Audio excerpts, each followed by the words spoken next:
bienvenue. Vendre un bien, c'est souvent source de doute et de stress. Le sujet d'aujourd'hui, c'est « Faut-il vendre en 2026 ? Comment prendre la bonne décision ?» Je suis Corinne Morin de chez Propriété Privée, ici à Blaye, dans le 33. N'hésitez pas à me poser toutes les questions. D'ailleurs, j'ai créé un guide sur l'estimation. N'hésitez pas à le télécharger, le lien se trouve dans ma description. Faut-il vendre votre bien en 2026 ou attendre? C'est la question que beaucoup de vendeurs se posent aujourd'hui. Si vous regardez cette vidéo, c'est que vous avez certainement un projet immobilier. Vous voulez vendre votre bien, mais vous ne voulez pas le faire trop tôt ni trop tard. 2026 fait peur. Le prix du marché, il augmente, il baisse, il stagne. Les cycles. Mon voisin a vendu au meilleur prix, est-ce que moi je vais faire pareil? Vous vous posez beaucoup de questions. À la fin de cette vidéo, vous saurez quoi faire. Mais que mieux l'expérience d'un professionnel. Alors n'hésitez pas à faire appel à un professionnel. Avant de se dire faut-il vendre en 2026, il faut comprendre dans quel monde on vend en 2026. Plusieurs années ont été très difficiles en immobilier. Le taux, il augmente, il baisse. L'inflation, les acheteurs plus prudents, le pouvoir d'achat et même vous, vendeurs, plus hésitants. Résultat, le marché n'est plus euphorique. Mais rien n'est perdu, ne vous inquiétez pas. En 2026, on voit les acheteurs plus prudents, des décisions plus longues. Vous savez, un projet immobilier, c'est pas comme si on achetait un vêtement. Pas du tout. Au contraire, on se pose beaucoup de questions. Les écarts de prix. Un même bien peut se vendre à différents prix.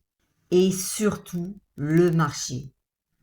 Et oui, le marché local qui augmente, qui baisse sans cesse. Ce qui se vend le mieux, c'est un prix clair, une annonce claire, des biens bien positionnés et surtout au bon prix, dans le marché du prix. Ce qui ne se vend plus, je teste le prix du marché. Je vais le vendre plus cher, pourquoi pas, après tout, mais vous perdez du temps. L'improvision et l'émotionnel. Vous n'allez pas vendre votre bien par rapport à votre émotion, c'est votre histoire. L'acquéreur, lui, va vouloir créer son histoire. Vendre en 2026 n'est pas le problème. Vendre sans stratégie, si. Erreur numéro 1, est-ce le bon moment pour vendre? Vous, vendeur, vous vous posez toujours cette question. Mais pourquoi? Vous savez, il n'y a pas de bon moment pour vendre un bien. Ça n'existe pas. Le marché peut être moins bon pour le voisin qui veut vendre aussi, mais excellent pour vous. Chaque bien est différent de l'un à l'autre. La vraie question, ce n'est pas le marché, c'est votre situation. Numéro 2, vendre sous l'émotion. Votre bien, vous avez eu de l'émotion, que ce soit du bon ou du mauvais. Ça va rester, c'est votre histoire. Ce n'est pas l'histoire de l'acquéreur. Lui, l'acquéreur, va vouloir créer son histoire. Vous avez peur de perdre de la valeur. Vous avez peur du krach, peur de rater le sommet. Les décisions basées sur la peur va vous créer des pertes, va vous coûter très cher. Erreur numéro 3, surestimer son bien. Mon bien vaut plus parce que j'ai fait des travaux, par exemple. C'est un tort. C'est pas parce que vous avez fait des travaux que votre bien va coûter plus cher. Ça ne tient pas en compte. J'y ai mis tout mon cœur. J'ai acheté au plus haut. Le marché ne paie jamais l'émotion. Il paie la valeur de votre bien. Erreur numéro 4. Je vais attendre un peu. Je vais vendre dans plusieurs mois. L'année prochaine sera meilleure. Attendre sans plan, c'est déjà prendre une mauvaise décision. Erreur numéro 5. Copier les autres. Mon voisin vend, alors je vais vendre. Tout le monde me dit qu'il faut que je vende. 2026 va être une année super pour vendre. Votre décision ne doit pas être collective. C'est vous qui décidez. C'est votre stratégie. Comment savoir si vous devez vendre en 2026? Les 5 questions que vous, vendeurs, vous devez vous poser. C'est la partie la plus importante de cette vidéo. Pourquoi vous voulez vendre? Pour avoir de la liquidité, un nouveau projet peut-être, une mutation, une naissance, une opportunité ailleurs? Si la réponse est claire, vous allez pouvoir avancer. Si elle ne l'est pas, si c'est flou, attention. Avez-vous un plan après la vente?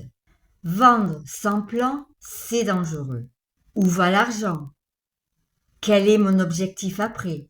Votre actif est-il encore au niveau du marché? Valeur perçue, prix cohérent, valeur du marché. Faut penser au marché de votre quartier, de votre ville, village. Pouvez-vous attendre sans subir? Attendre est une option seulement si vous n'êtes pas sous pression, si vous n'êtes pas stressé, si vous avez une vraie stratégie, si vous avez les coûts. Est-ce une décision émotionnelle ou rationnelle? Si c'est émotionnel, attendez. Si c'est rationnel, foncez!